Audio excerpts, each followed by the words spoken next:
Isang mapagpalang araw po sa ating lahat. Ako po si Charles at welcome po sa aking daily devotion.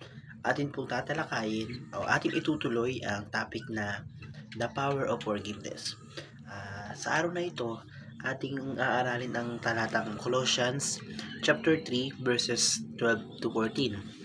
Ang sabi dito, "Put on then as God's chosen ones, holy and beloved, compassionate hearts, kindness, humility, meekness, and patience, bearing with one another, forgiving each other as the Lord has forgiven you. So you must forgive you, and above all this, put on love, which binds everything together in perfect harmony."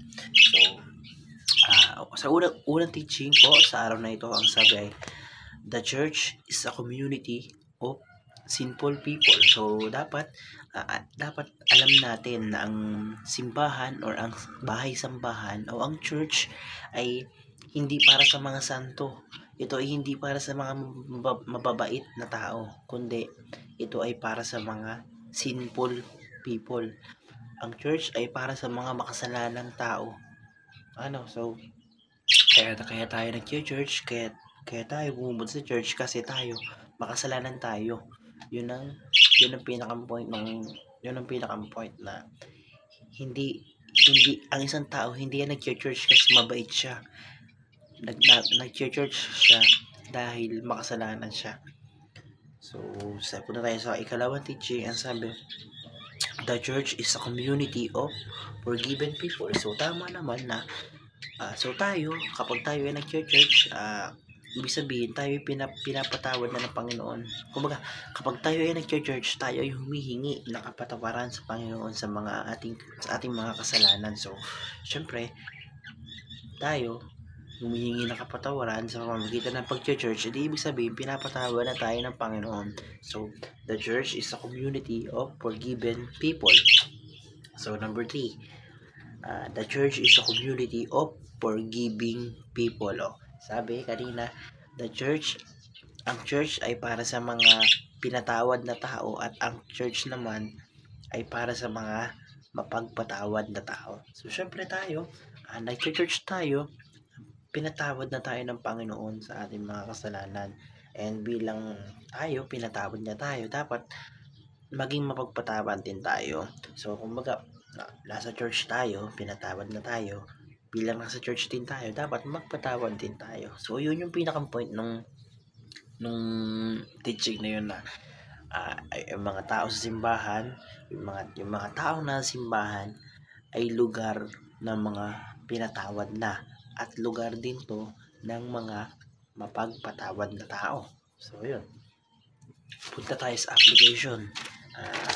Sabi sa unang application, put on compassion, kindness, and humility, meekness, and love. So, ibig sabihin, sa pang-araw-araw, dapat daw magkaroon tayo ng, sabi dito, put on. Pero, kumbaga, ang ibig sabihin nun is magkaroon tayo ng compassion, kindness, kabaitan, at humility, pagiging makatao, meekness, kaamuhan, and pagmamahal sa buhay. So, parang, ibig sabihin lang nun, maging mabait tayo sa kapwa, huwag tayong manghamak, huwag tayong mangusig, or huwag tayong gumawa ng kasamaan sa ating mga kapwa. So, yun lang yung pinaka-point nun na dapat tayo sa pang-araw-araw na buhay ay maging mabait tayo, mabuhay tayo ng tama, mabuhay tayo ng makatao. So, yun yung pinaka-point ng unang teaching na to na put on compassion, kindness, and humility, meekness, and love.